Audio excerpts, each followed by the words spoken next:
اللہم صلی علی محمد و آل محمد۔ آج میں محمد آل محمد کی اس ہستی کا ذکر کروں گی کہ جنہیں ام کلثوم کہتے ہیں، جو کہ ام کلثوم بنت علی علیہ السلام ہیں، جو کہ رسول خدا صلی اللہ علیہ وآلہ وسلم کی دوسری نواسی ہیں، جو کہ میرے مولا حسن حسین اور بی بی زینب کی چھوٹی بیٹی ہیں۔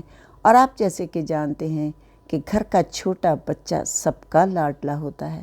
جب میری بی بی ام کلثوم اس دنیا میں تشریف لائیں تو جناب رسول خدا کو اطلاع ملی، تو جناب رسول خدا بہت خوشی سے تیز تیز قدموں سے چلتے ہوئے میرے مولا آئے اور جناب سیدہ سے جناب ام کلثوم کو اپنی گود میں لیا، اور پھر میرے مولا نے اذان و اقامت دی اور پیار کیا۔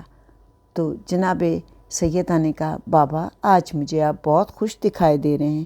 آپ نے فرمایا کہ بیٹی، جب اولاد خوش ہوتی ہے تو ماں باپ خود ہی خوش ہو جاتے ہیں۔ میری لاڈلی، تو میرا ریحانہ ہے، تو میرے چمن کا پھول ہے۔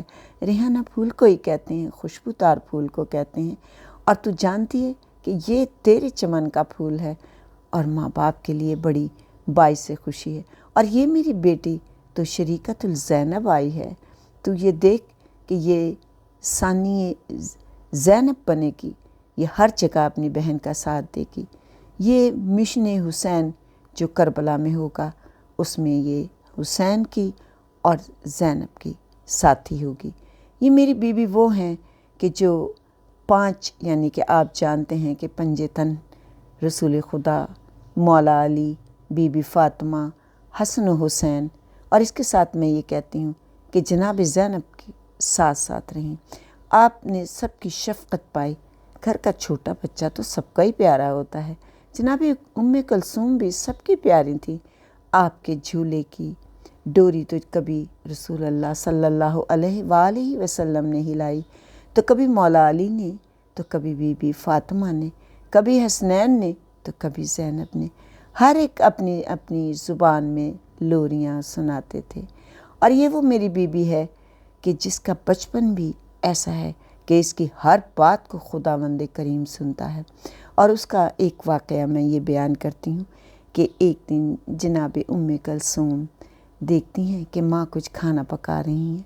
آپ والدہ گرامی کے پاس گئیں اور جا کے کہتی ہیں، اماں آج آپ کیا کھانا پکا رہی ہیں؟ تو میں یہ کہتی ہوں کہ یہ آل محمد یہ ایک ایسی ہستیاں ہیں کہ جو زبان سے ان کے نکلے ہوئے ہر لفظ کو خداوند کریم سنتا ہے اور اس کو پورا کرتا ہے، کیونکہ یہ سب ایک نور ہیں، اور ایک نور ہی کی یہ کرنیں ہیں جو کہ آل محمد کے وجود سے ظاہر ہوئی ہیں، کہ جیسے سورج سے کرنیں ظاہر ہوتی ہیں، یہ آل محمد کے نور سے ظاہر ہونے والی کرنیں ہیں۔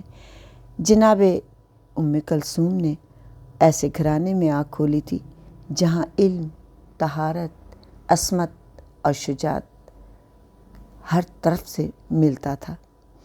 تو آپ اپنی والدہ گرامی کے پاس آئیں، اور کیونکہ آپ لاڈلی بیٹی تھیں تو سوال کرنے میں بھی جیسے چھوٹے بچے کو سوال کرنے میں اپنے بزرگوں سے کوئی دشواری نہیں ہوتی، جناب ام کلثوم کو بھی کوئی دشواری نہیں ہوتی تھی۔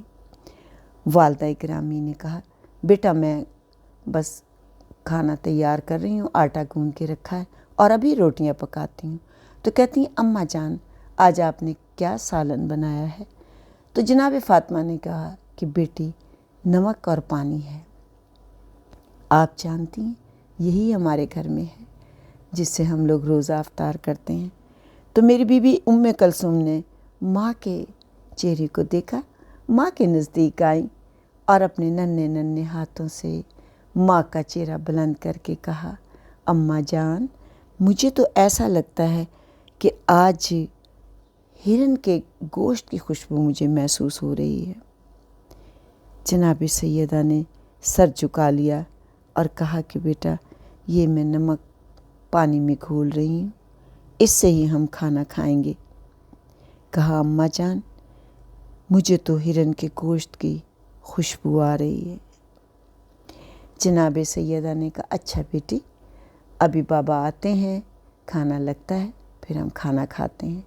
جناب مشکل کشا آئے ہیں اور کھانا دسترخوان چن دیا گیا، روٹیاں رکھ دی گئیں، نمک اور پانی بھی رکھ دیا گیا۔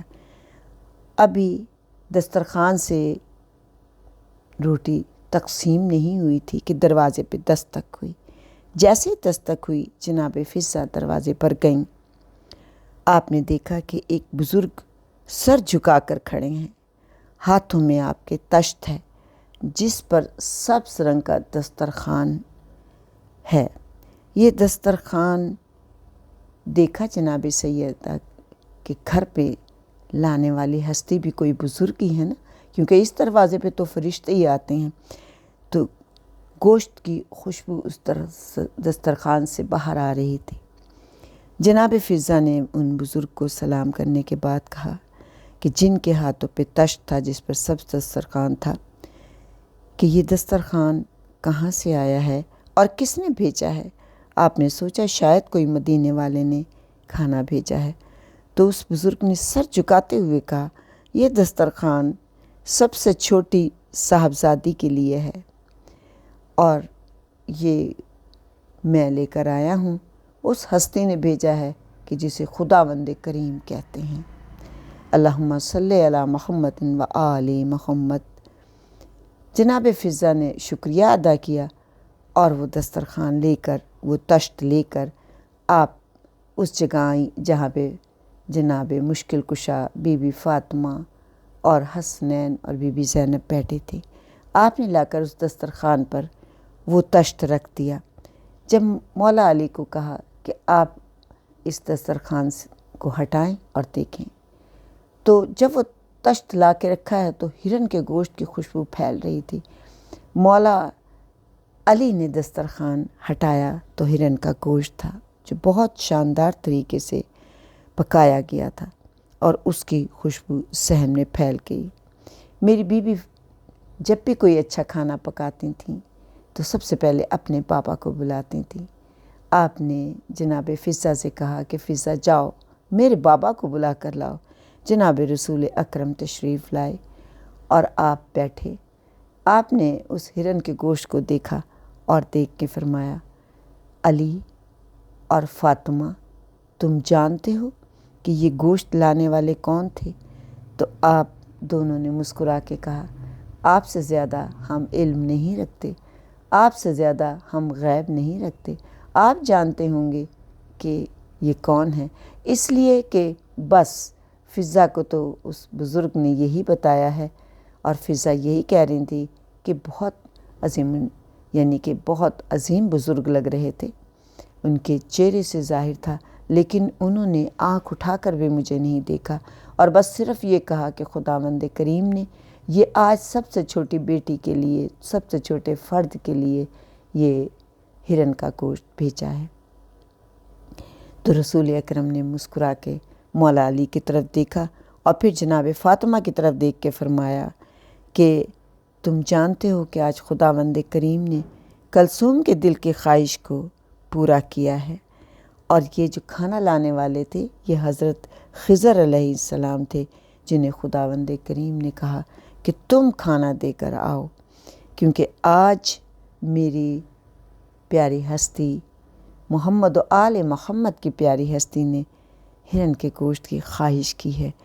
تو یہ آپ کے بچپن کا واقعہ ہے، اور میں یہ کہتی ہوں کہ جو ہستی بچپن میں خداوند کریم سے کہیں بغیر خداوند کریم اس کے دل کی خواہش کو پورا کرتا ہے تو وہ ہستی کیسے نہیں، اگر کسی کے لیے دعا کرے تو اس کی دعا پوری ہوگی، کسی کے لیے وہ ہاتھ بلند کرے، وہ ہاتھ جو محمد و آل محمد کے ہاتھ ہیں، جیسے میں نے پہلے کہا کہ یہ تو نور کی کرنیں ہیں، تو یہ جب خداوند کریم کے حضور آپ کے لیے ہاتھ اٹھا کر دعا کریں گی تو کیسے نہیں آپ کی دعا پوری ہوگی۔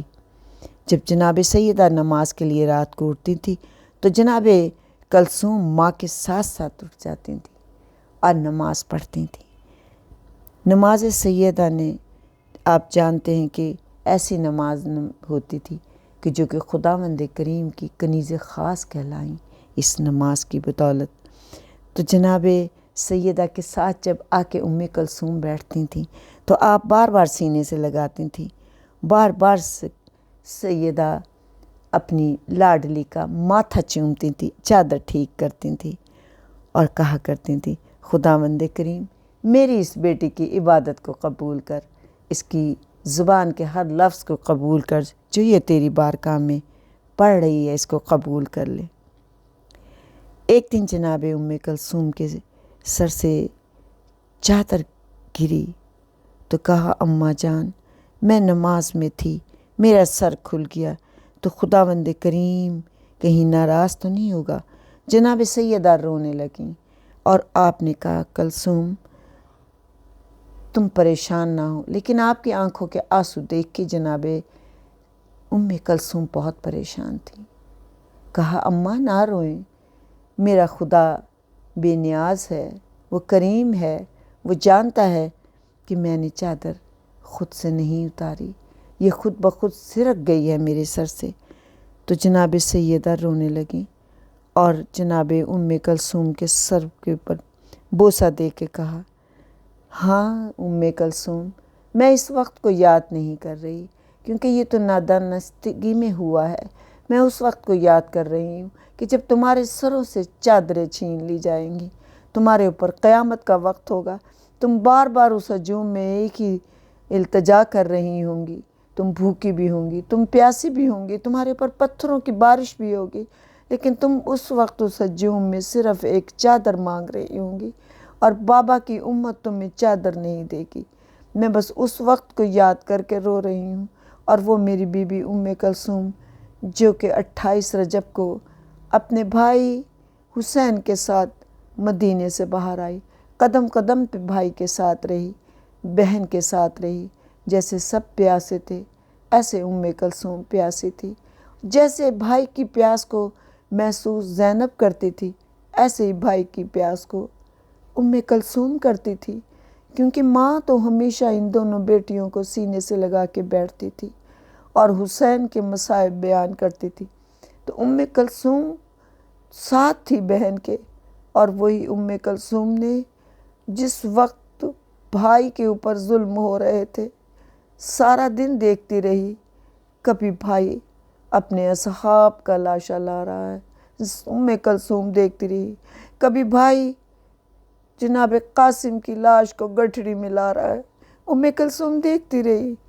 کبھی قاضی عباس نہر پہ رہ گیا، کلثوم دیکھتی رہی، اور پھر وہی کلثوم تھی جو 11 محرم کو زینب کے ساتھ حسین کی لاش تلاش کر رہی تھی، اور پھر بی بی نے ایک طرف اشارہ کر کے شریکت الزینب جسے ہم ثانیہ زہرا بھی کہتے ہیں کی طرف دیکھا، بہن کی حالت دیکھی، بہن کی بے قراری دیکھی، بہن کے گلے میں ہاتھ تو ڈال سکتی نہیں تھی کیونکہ ہاتھ بندھے تھے، بس بہن کی طرف دیکھ کے کہا بہن وہ جو سامنے ٹوٹے ہوئے خنجروں کا، تلواروں کا، نیزوں کا، پتھروں کا، ریت کا تجھے ڈھیر نظر آ رہا ہے، بہن وہی ہمارا بھائی حسین ہے۔ اور پھر دونوں بہنیں جن کے ہاتھ پسے گردن بندھے تھے آہستہ آہستہ اس ڈھیر کے پاس گئیں، کچھ پتھر، کچھ نیزے، ٹوٹی ہوئی تلواریں زینب نے کوہنیوں سے ہٹائیں تو کچھ کلثوم نے ہٹائیں، اور دونوں بہنیں بار بار کہتی جاتی تھیں انت اخیک الحسین، تو ہمارا بھائی حسین ہے۔ اللہم صلی علی محمد و آل محمد۔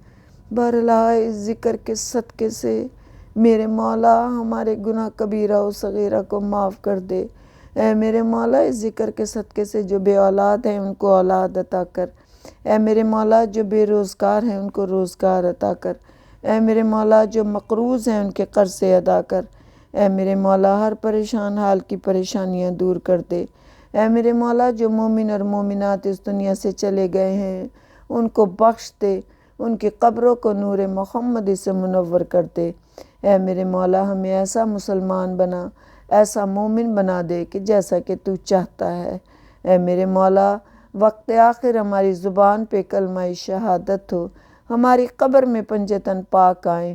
اے میرے مولا روز محشر ہمیں پیاس کی شدت سے بچانا، پاک زہرا کی چادر کے سائے میں رکھنا، لواء الحمد کے سائے میں رکھنا۔ اے میرے مولا ہمارے گناہ کبیرہ و صغیرہ کو معاف کر دے۔ اللہم صلی علی محمد و آل محمد، اور میرے امام زمانہ کا جلد ظہور ہو جائے۔ اللہم صلی علی محمد و آل محمد۔